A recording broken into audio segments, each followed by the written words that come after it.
Hello and welcome to lesson 86 in the Course in Miracles. We are still reviewing, and today we are reviewing lessons 71 and 72. The lesson 71, Only God's Plan for Salvation Will Work, will be the morning exercise, and lesson 72, Holding Grievances is an Attack on God's Plan for Salvation, will be the evening session for you. So, only God's plan for salvation will work. It is senseless for me to search wildly about for salvation. I have seen it in many people and in many things, but when I reached for it, it was not there. I was mistaken about where it was. I was mistaken about what it was. I will undertake no more idle seeking. Only God's plan for salvation will work, and I will rejoice because his plan can never fail. These are some suggested forms for applying this idea specifically. God's plan for salvation will save me from my perception of this. There is no exception in God's plan for my salvation. Let me perceive this only in the light of God's plan for salvation. And number 72. Holding grievances is an attack on God's plan for salvation. Holding grievances is an attempt to prove that God's plan for salvation will not work. Yet only his plan will work. By holding grievances, I am therefore excluding my only hope of salvation from my awareness. I would no longer defeat my own best interests in this insane way. I would accept God's plan for salvation and be happy. Specific applications for this idea might be in these forms. I am choosing between misperception and salvation as I look on this. If I see grounds for grievances in this, I will not see the grounds for my salvation. This calls for salvation, not attack. So the two ideas are very complementary, and once we acknowledge that only God's plan for salvation will work, it makes sense that if we hold any grievances, we are fighting against that plan. We are attacking God's plan for salvation. And it talks about the fact that we look externally all over the place for our salvation. And we think that it will be in our job. We think that it will be in our relationship. We will think that it will come with the stuff. And sometimes we look and we have all of our dreams, we have our dream home and our dream car and our dream partner, and we have our dream job, and life is perfect. So this must be salvation. And then what happens is our spouse leaves us.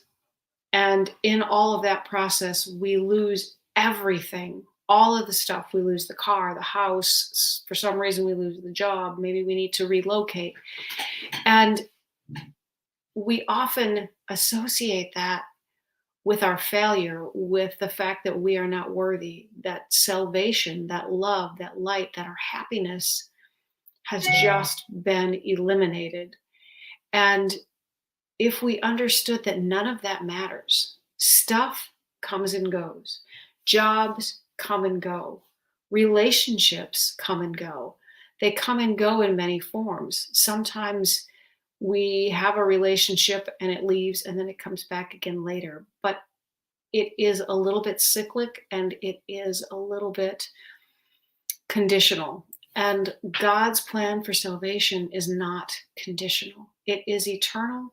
It is infinite. It is love in its truest form. And so if we can just focus on, no matter what we're going through, that we choose God's plan for salvation, we can move ahead and we can join him in that unity. So as you're going through your exercises today and you are faced with those challenging situations, remember to use those applications for today. There is no exception in God's plan for my salvation. So God's plan for salvation will save me from my perception of this, whatever this is, this relationship, this job, this situation. And again, if we start feeling the need to attack someone, I am choosing between misperception and salvation as I look on this. So if I'm seeing myself as attacked, if I'm seeing myself as needing to attack, we have to understand that we are looking through misperception, and we can choose salvation in this and then allow it to unfold.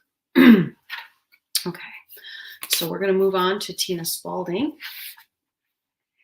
and her review with Jesus. You are blessed beings indeed. I am that one that you know as Jesus. And this is one of the core teachings of A Course in Miracles.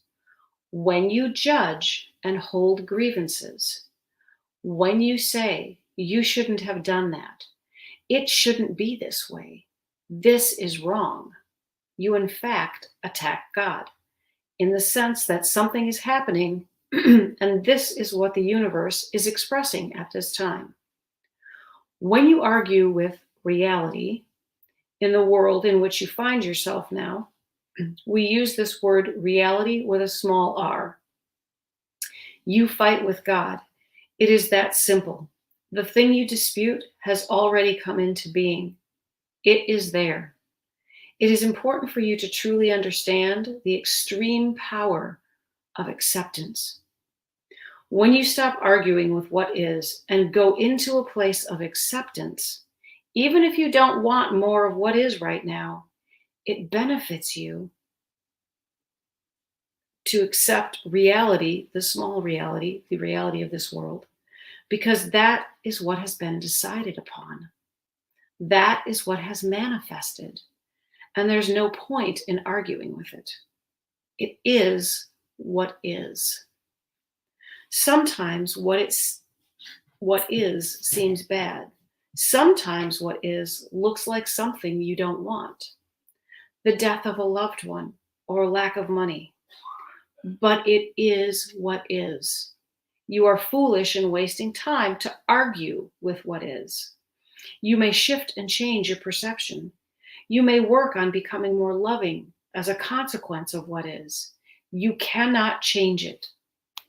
The world does not hold your salvation. And let me repeat that. The world does not hold your salvation. Look inside for your salvation. Look to love for your salvation. Do not seek salvation in the world through another person, more money, or a better body, but seek salvation by aligning with love so you match what is. For what is always loves. Your perception, judgments, and attacks on yourself do not love. I am that one that you know as Jesus, and we will speak to you again tomorrow. And that was Tina Spalding's channelings. And so that was really very much a repeat of what we already discussed. But just remember, anything of this world, any situation in this world does not hold your salvation. And you can go through the process of grieving any loss and go through the process of all of the emotions and the roller coaster and figuring out what happens with any situation. But always begin by accepting what is. So here I am. And then choose your action through love. It does not always mean we roll over and submit. It simply means we're going to choose to come from a loving perspective. I hope that's helpful for you. I look forward to seeing you again tomorrow, and you can have a spectacular day. Take care. Bye.